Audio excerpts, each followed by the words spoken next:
से पहले नजर डालते हैं अब तक की बुलेटिन। जी बिल्कुल, दुनिया भर की तरह बिहाड़ी के नवाही कस्बा अड्डा रत्ता टिब्बा में भी स्वीडन के ख़िलाफ़ पाकिस्तान तरीके आशिकाने रसूल ने ज़बरदस्त एहतजाज किया।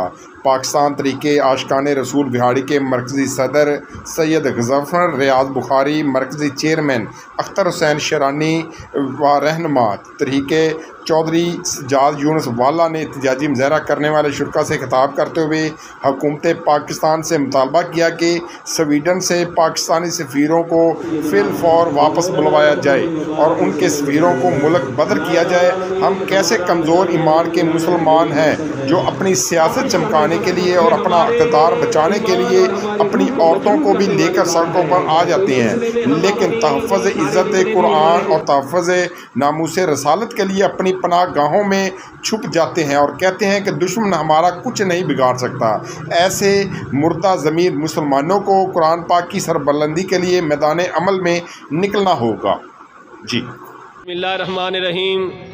हम अक़वाम आलम के साथ डिस्ट्रिक्ट बिहाड़ी के कस्बा अड्डा रत्ता टिब्बा से पाकिस्तान तहरीक आशिकान रसूल और रत्ता टिब्बा की मार्केट, तहरीक लब्बैक पाकिस्तान और दीगर तंजीमी कारकुनों की क़यादत में निकाली गई अज़मत कुरान और तहफ़्फ़ुज़ नामूस कुरान रैली में बहैसियत मुसलमान अक़वाम आलम से पुरज़ोर मुतालबा करते हैं हुकूमत पाकिस्तान, वफाकी हुकूमत और सदर पाकिस्तान और अपने अफवाज पाकिस्तान अस्करी क़यादत की आला शख्सियात से गुजारिश करेंगे कि ये कोई कौमी मामला नहीं है, ये किसी शख्स का मामला नहीं है, ये मुसलमानों के ईमान का मामला है। स्वीडन जैसे मुल्क में कुरान मजीद फ़ुरक़ान हमीद को सरकारी सतह पे नज़र आतिश किया गया है, ये हम हरगिज़ बर्दाश्त नहीं करेंगे।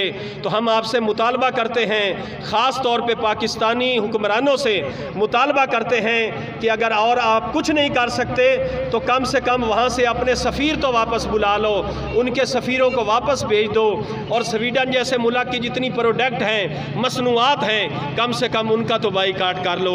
और खुदारा ऐसे हम रोज़ाना बर्दाश्त नहीं कर सकते और हुकूमत वक्त से हमारा ये आखिरी मुतालबा है, अगर आप कुछ नहीं कर सकते तो फिर ये हुकूमत भी छोड़ दें। अगर आपके बस की बात नहीं, आप मुल्क को नहीं बचा सकते, मुसलमानों के ईमान को नहीं बचा सकते, तो फिर ये हुकूमत करने का आपका कोई फ़ायदा नहीं है और कोई हक़ नहीं है। आप बरसर इक़्तिदार नहीं रह सकते।